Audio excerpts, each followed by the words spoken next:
Maharaja Sayajirao university કેમ્પસમાંથી છાસવારે થતા ચંદનના વૃક્ષોની ચોરીના બનાવોને રોકવા વડોદરા શહેર પોલીસ તંત્ર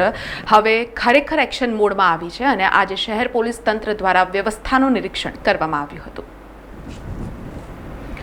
વડોદરા શહેરમાં ખાસ કરીને મહારાજા સયાજીરાવ યુનિવર્સિટીમાં ચંદનના અનેક વૃક્ષો આવેલા છે, જેમાં કેટલાક સમયથી વડોદરાના વીરપ્પનોએ પુષ્પા સ્ટાઇલમાં ચંદનના વૃક્ષોની ચોરી કરવાના બનાવોમાં વધારો કર્યો છે। ત્યારે એમએસ યુનિવર્સિટીની સુરક્ષા એજન્સી ચંદનના વૃક્ષોની રક્ષા કરવામાં સદંતર નિષ્ફળ નીવડી છે, જેના કારણે આજરોજ ચંદનના વૃક્ષોની ચોરી કરવાના બનાવો પર રોક લગાવવા માટે વડોદરા શહેર પોલીસ તંત્ર ફૂલ એક્શન મોડમાં આવ્યું છે, જેમાં આજરોજ વડોદરા શહેર police commissioner Narasimha Kumar, joint police commissioner Leena Patil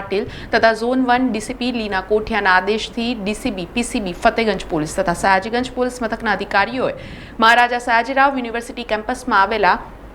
ચંદનના વૃક્ષોની સંખ્યા, તેની સુરક્ષા વ્યવસ્થા, સીસીટીવી કેમેરાની પરિસ્થિતિ તેમજ સિક્યુરિટી એજન્સીના પોઈન્ટ અંગે નિરીક્ષણ કર્યું હતું। વડોદરા શહેર પોલીસની આ કામગીરી ખૂબ જ ઉત્તમ કહેવાય, પરંતુ એમએસ યુનિવર્સિટીની સુરક્ષા વ્યવસ્થાની જવાબદારી જેના શિરે છે તે સિક્યુરિટી એજન્સી માટે આ બાબત ખૂબ જ શરમજનક કહેવાય। અમારા ડીસીપી ઝોન 1 સાહેબની સૂચનાથી એમએસ યુનિવર્સિટીમાં જે સીસીટીવી કેમેરા કેટલા છે, એમાં કેટલા ચાલુ છે, કેટલા બંધ છે, એ સિવાય કયા કયા પોઈન્ટ ઉપર સિક્યુરિટી ગાર્ડ છે અને જે ચંદન ચોરીની જે ઘટના બની હતી એ ઘટના સ્થળ અને બીજા કેટલા ઝાડ છે, આ તમામ વસ્તુની આજરોજ ફતેગંજ, સયાજીગંજ, છાણી પોલીસ હતી, એ સિવાય ડીસીબી, એસઓજી અને વિવિધ વડોદરા સિટીના પોલીસ એકમોને સાથે રાખી